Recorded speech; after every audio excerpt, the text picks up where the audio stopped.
Imperfect Sympathies by Charles Lamb. Imperfect Sympathies is an essay by Charles Lamb, first published in the London Magazine in 1821.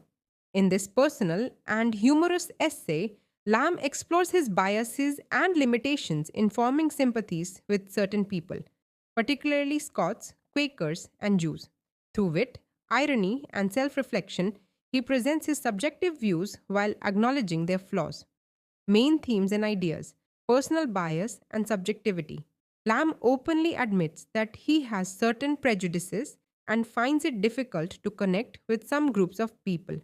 However, he does not justify or defend his biases. Instead, he treats them as personal shortcomings, making the essay both self critical and humorous. Criticism of the Scots. Lamb expresses a mild dislike for Scottish people, particularly their practical and rational mindset. He contrasts their logical nature with his preference for imagination and sentimentality. He humorously claims that Scots lack humor and warmth, making it difficult for him to sympathize with them. Quakers and emotional restraint. Lamb discusses Quakers, noting that their plain speech, lack of emotional expression, and rigid morality make them seem distant to him.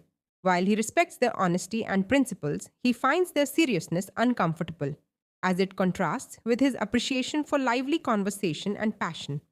Jews and cultural differences. Lamb touches upon his inability to fully sympathize with Jewish people, though he acknowledges their historical suffering and resilience.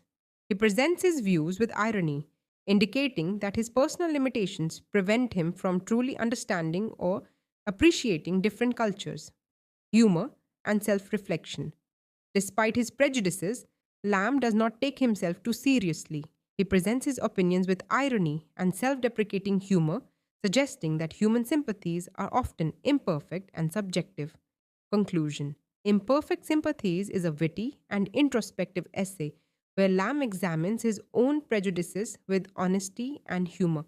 Rather than justifying his biases, he highlights the limitations of human understanding and the subjective nature of personal preferences. The essay ultimately encourages self awareness and acceptance of differences.